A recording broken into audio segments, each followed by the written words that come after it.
芬兰和瑞典的这种行为是否会引发其他国家的效仿？有哪些方面是值得警惕的？这种军事对抗集团化是不是愈演愈烈呢？我们说北约啊，它是这个美西方作为一种联盟手段的一个很重要的这么一个方式啊。但是除此之外，在欧洲这个层面，我们看到还有欧盟这样的一个组织啊。那么欧盟其实现在27个国家，也并没有涵盖全部的欧洲国家。但是我们看到了，在这样一个中立国转向的情况下，像南欧的一些国家，像巴尔干的一些国家，他们也正在积极的和欧盟进行各种各样的谈判啊。也就是说，这种向西方靠拢的这种趋势啊。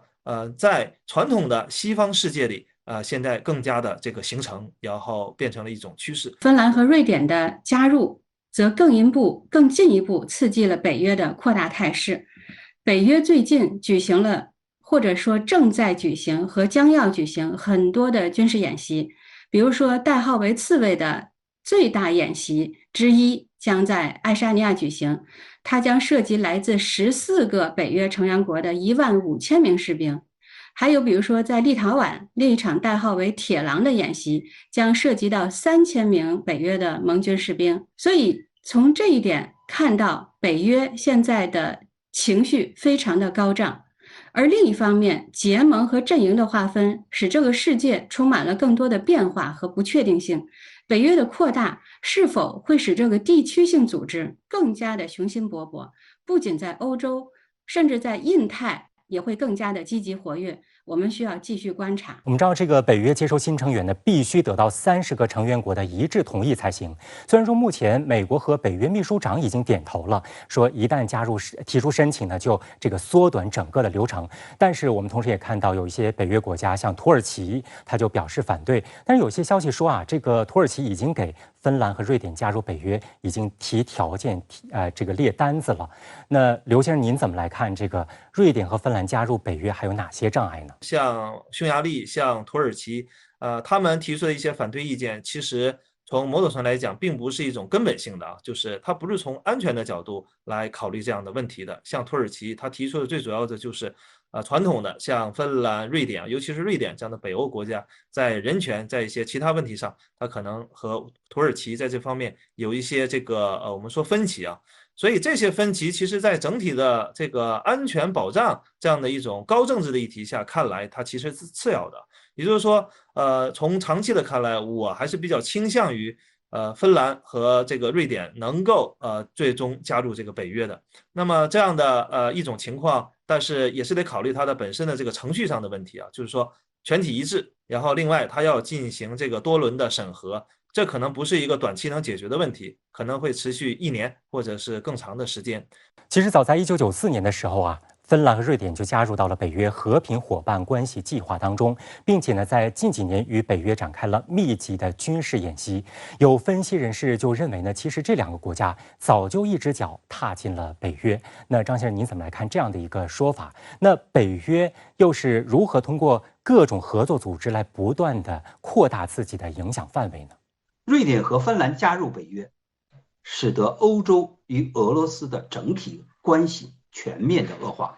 俄罗斯将欧盟也视为安全的威胁，过去俄欧之间存在的互信合作也将走到末路。欧盟对于俄罗斯而言，以后不再是一种合作伙伴，而是一种安全上的敌人和潜在的压力。上周在欧洲方向尤其令人关注的还有芬兰和瑞典申请加入北约这事儿，外界都担忧北约在此时纳入芬兰、瑞典将极大刺激俄罗斯，甚至引发欧洲大战。不过，在北约内部，如果要纳入新成员，必须要获得一致同意。土耳其总统埃尔多安就明确表示不会同意芬兰和瑞典的加入。在芬兰和瑞典分别表示要派出外交官到土耳其说服埃尔多安以后，埃尔多安表示不会批准那些对土耳其制裁的国家加入北约。不仅如此，欧盟提议的对俄罗斯的第6轮制裁法案再一次没有通过，原因就是欧盟成员匈牙利的反对。那么，在欧洲这2个主要组织当中，都存在制衡美西方、对俄进一步施压的力量。他们与西方不同调，到底是什么考量？又能否坚持到底呢？ 5月18号，芬兰和瑞典向北大西洋公约组织总部正式提交加入北约的申请。芬兰驻北约大使科尔霍宁和瑞典驻北约大使温霍夫向北约秘书长斯图尔滕贝格递交了申请信函。And we all agree that this is an historic moment which we must seize. 值得注意的是，17号在芬兰议会对是否加入北约投票时，8位议员投下了反对票。他们表示，加入北约将导致我们的边界成为北约和俄罗斯之间的边界。新的紧张局势不仅会在申请过程中构成风险，还会成为我们外交和安全政策中新的永久的问题。该国外交部长佩卡则称，加入北约不会改变芬兰的基本国策。有分析指出，从战略上看，芬瑞两国入约后将极大改变波罗的海及其周边地区局势，使其影响进一步抵达在未来经济和地缘战略上越来越重要的北极地区。更重要的是，这意味着北约对俄罗斯的战略包围和威慑进一步延伸，特别是俄第2大城市圣彼得堡距离北约边界仅170公里。俄最重要的经济中心完全暴露在北约的威胁之下，令外界担忧西方与俄罗斯的关系或将持续紧绷。我认为呢，瑞典和芬兰加入到北约以后呢，就意味着欧洲安全秩序变得更加极化。像瑞典和芬兰这样的原有的软缓冲地带，就变成了冰冷的水泥地。知道原来的欧洲安全秩序是建立在冷战后期1975年赫尔辛基最后文件原则之上，但是既包括芬兰、瑞典这2个中立国，也包括俄罗斯在内的安全秩序。但是呢，随着北约的不断东扩，现在呢又向北扩张，就使得这个俄欧之间的缓冲地带越来越少。芬兰、瑞典加入以后呢，就标志着西方同俄罗斯之间的不信任感达到了冷战结束以来的最高峰。按照规定，芬瑞两国正式递交入约申请后，需经过北约30个成员国议会批准，两国才能成为正式成员。预计这一过程需要4到12个月的时间。但北约秘书长斯图尔滕贝格在柏林举行的北约外长非正式会议期间表示，如果芬瑞两国提出申请，北约将最大程度缩短两国入盟的过渡期。如果一切按计划进行，两国的申请协议可以在大约2周内签署。之后，两国将获得被邀请国的身份。这种地位赋予了两国未来参加所有北约会议的权利，但没有投票权。但值得注意的是，目前作为北约成员国之一的土耳其就公开持否定态度。5月13号，土耳其总统埃尔多安表示，土耳其不会支持芬兰和瑞典加入北约的计划，因为这些国家是许多恐怖组织的大本营。14号，在德国柏林参加北约外长非正式会议的土耳其外长恰武什奥卢也再次强调，有望成为北约新成员的国家支持库尔德工人党是不可接受、不可容忍的。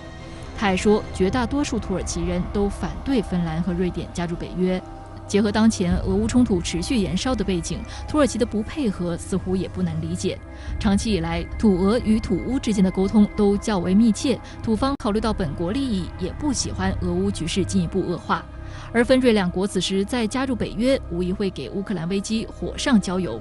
此外，土耳其也一直视芬瑞两国为半敌对国家。土方认为，芬兰和瑞典长期庇护的2类组织对土耳其造成威胁，一个是曾与土耳其政府长期发生冲突且寻求建国的库尔德工人党，另一个是在2016年企图推翻埃尔多安政权的葛兰主义者。面对闹脾气的土耳其，瑞典外交大臣表示将很快派代表团前往土耳其讨论加入北约事宜，而北约和美国称相信土耳其不会阻止瑞典和芬兰两国加入北约。